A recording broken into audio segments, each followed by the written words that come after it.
Un poquito del tema, hoy continuó el juicio oral y público en contra del exministro Dani Durán y estamos con el abogado Oscar Tuma, defensor de justamente del exministro. Buenas tardes, doctor, ¿cómo está?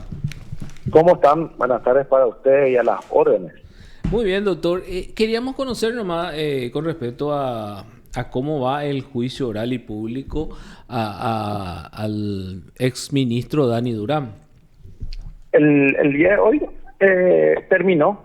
Nos convocaron para el día lunes a las 12 horas para ya expresar nuestros alegatos finales, tanto el Ministerio Público como la defensa. Y bueno, nosotros estamos preparados. Creo que durante el desarrollo de este juicio oral se demostró de que no existió declaración falsa por parte de mi defendido. Eso está totalmente acreditado. Ni siquiera se puede hablar de errores, sino lo que ocurrió fue una cuestión sencilla. Él presentó una declaración jurada en el 2018, donde hizo constar a nombre de él inmuebles y rodados que eran de sus sociedades, Durán Propiedades y Durán Automotores. Tenía el 99% de las acciones él. Pero eso posteriormente se rectificó en el año 2019. Y esa rectificación, no sabemos nosotros por qué regla de tres no se tuvo en cuenta, solamente para el señor Durán, porque 1.200 funcionarios rectificaron su declaración, así como varios ministros, y a todos se le aceptó la rectificación, menos a él. Fue sometido a un juicio oral de forma injusta, pero en este juicio quedó demostrado de que esos inmuebles y esos vehículos eran de su propiedad. Y lo más importante, para que se configure el hecho punible en este caso de declaración jurada falsa, se debe de demostrar el daño. ¿Y acá qué daño hubo? Si todo lo que él denunció era de él. Acá no salió dañada ninguna persona, por el contrario. La persona perjudicada fue mi propio defendido, ¿verdad? Que fue sometido injustamente a todo este largo proceso. Pero, ya que estamos hablando de esto, doctor, ¿cómo puede ser de repente que una declaración cause daño, por ejemplo? Lo que pasa es que la declaración jurada, la finalidad de la declaración jurada justamente es realizar el control. Sí. El control del funcionario público en el momento que ingresa y en el momento que sale. Entonces, si de ese análisis, de ese control se determina de que ese funcionario pudo incurrir en una malversación y con eso cuadrar su conducta en un enriquecimiento ilícito, lógicamente estamos ante una situación que puede ameritar el daño. La persecución punible en contra de ese funcionario. Pero en el caso de Dani Durán, te vuelvo a repetir, sí, todo lo que él declaró eran de su propiedad, solamente que de una sociedad que era de él. Y eso él, en el momento que él rectifica, en el 2019, ahí él establece, bueno, esta propiedad de Ipacaraí es de Durán Propiedades, estos vehículos es de Durán Automotores, que no tiene nada que ver con Mocipar, porque acá se mezcló mucho con una intención mediática lo de Mocipar con esta causa. Y eso quedó demostrado, quedó demostrado que él tenía el 99% de la acción y su señor el 1% de esas dos sociedades. Y que eso fue rectificado en tiempo y forma. Lastimosamente, repito, la rectificación está establecido en la ley, que más de 1.200 funcionarios y exministros de este gobierno se beneficiaron con la rectificación. Eso es de público conocimiento. Todos los días leíamos los diarios. El ministro rectifica su declaración, funcionario rectifica su declaración. Todos fueron beneficiados de acuerdo a lo que establece la ley. O sea, se puede subsanar el error de la declaración jurada dentro del término que establece la ley. Y la única persona que rectificó su declaración, pero que no fue tenida en cuenta, fue el señor Durán, pero en este juicio hemos demostrado claramente de que él ha rectificado en tiempo y forma, y que además esas rectificaciones que realizó no causó ningún daño, ningún perjuicio, porque eran bienes que le pertenecían también a él de alguna u de otra manera, porque eran de su sociedad. Doctor, y Liz Acosta te saluda. Buenas tardes, doctor. Sí, Quería consultarte.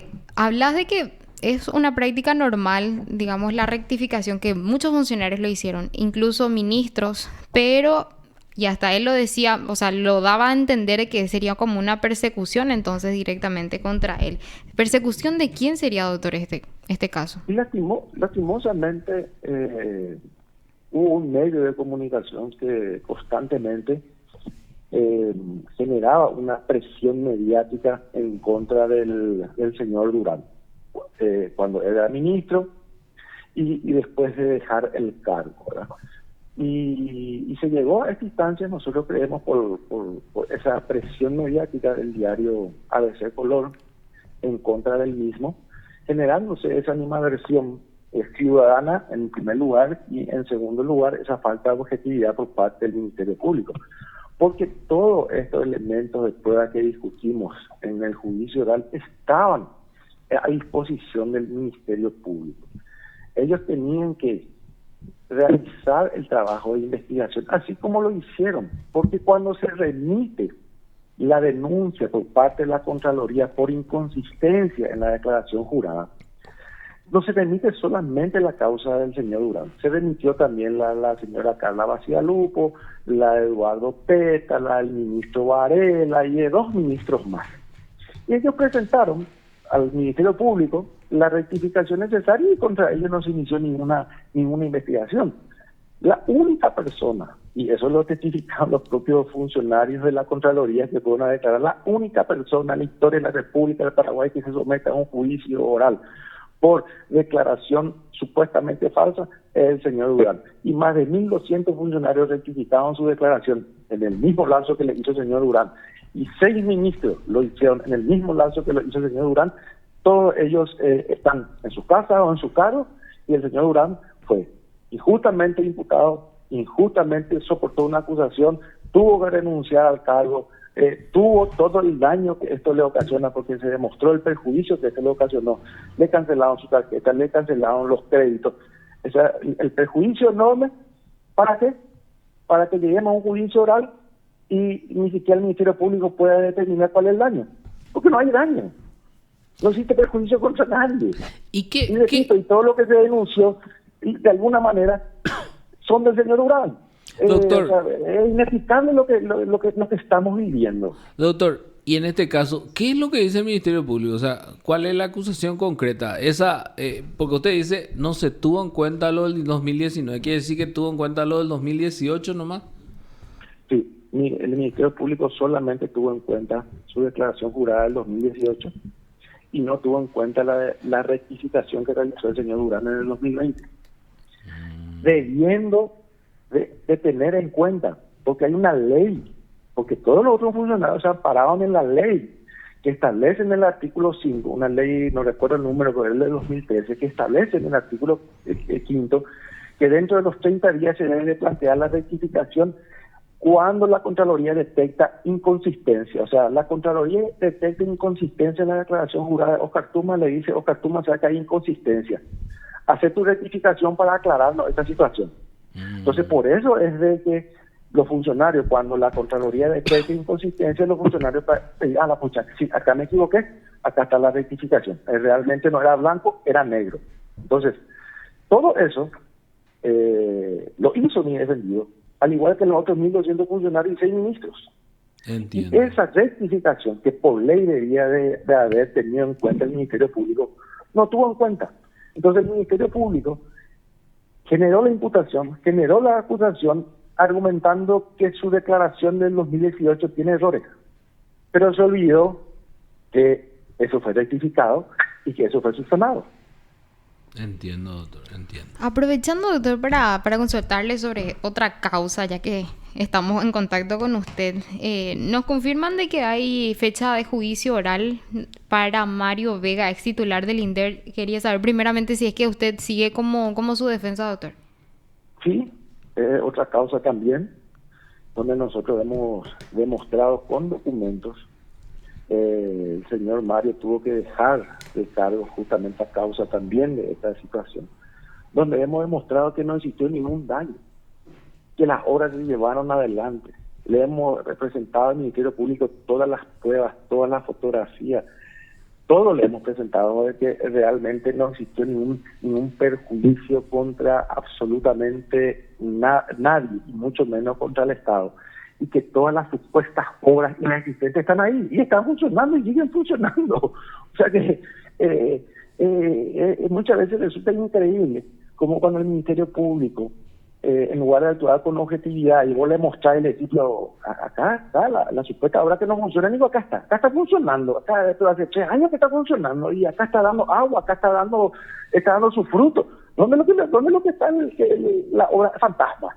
Y a pesar de todas esas cosas, muchas veces los agentes fiscales, no sé por qué regla de 3, continúan y insisten con el error, cuando hay que tener la grandeza de rectificar los errores.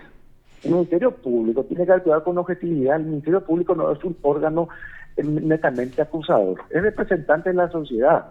¿Para qué? Para determinar si un hecho que se denuncia existe o no existe. Pero los fiscales tienen el chip de que uno hace la denuncia, ellos generan imputación, y porque imputaron ya tienen que acusar, a pesar de que vos le demostrás con todos los elementos de prueba que su imputación estuvo mal. Son pocos los fiscales que realmente rectifican ese error, y son muchos los fiscales que continúan persistiendo en el error, ocasionando daños a la persona, y eso debe de terminarse.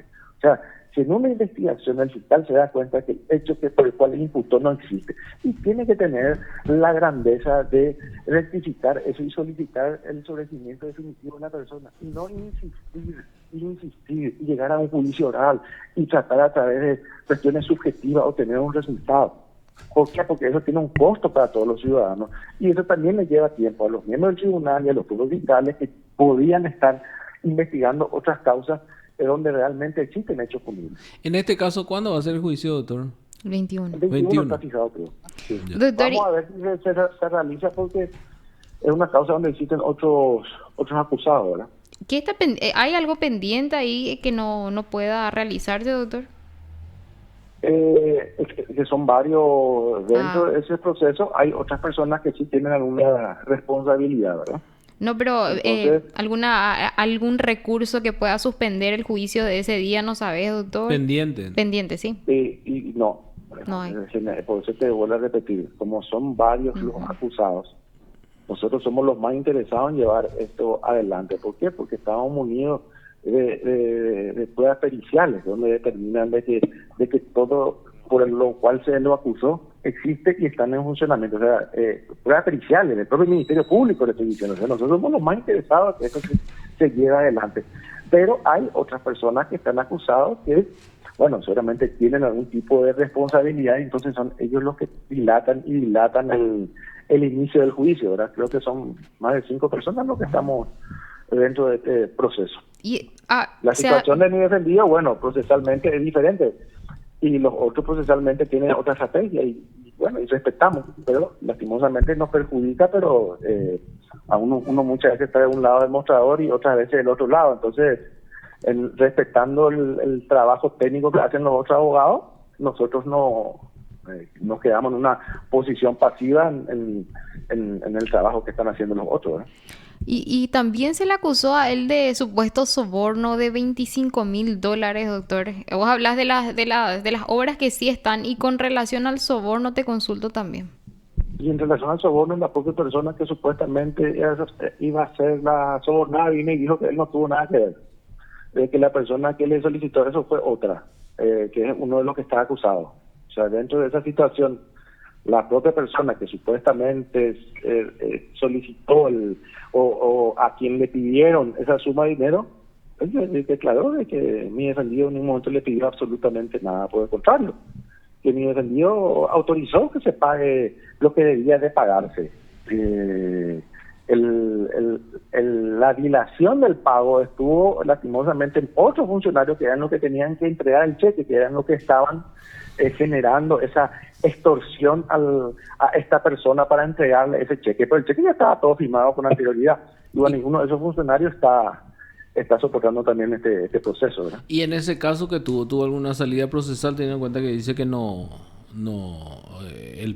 la propia víctima se retractó. y lo que la situación es de que, bueno, eso no fue tenido en cuenta por el Ministerio Público. ¿Y se elevó a juicio? Y se elevó a juicio también por ese hecho punible, ¿verdad?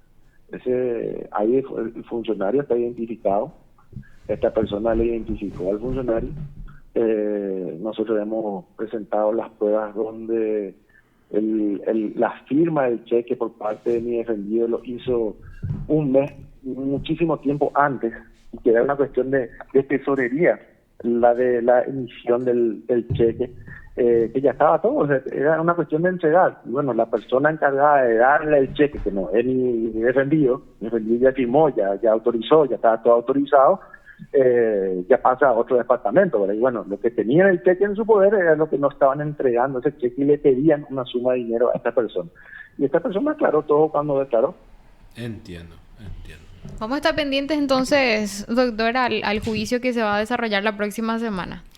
Muchísimas gracias. Nosotros somos los más interesados en que se haga porque estamos seguros de la inocencia de nuestro defendido, no porque yo lo diga, sino porque existen sobrados elementos de prueba que acreditan lo que te estoy diciendo, ¿verdad? Pero lastimosamente hay otras personas que están dentro de esta causa, que están en una situación más complicada, que son los que vienen dilatando, y bueno, me toca respetar eso porque te vuelvo a repetir, muchas veces me tocó estar del otro lado del mostrador, ¿verdad? Y son estrategias que uno usa y no puedo, ¿qué podemos hacer, verdad? Solamente esperar.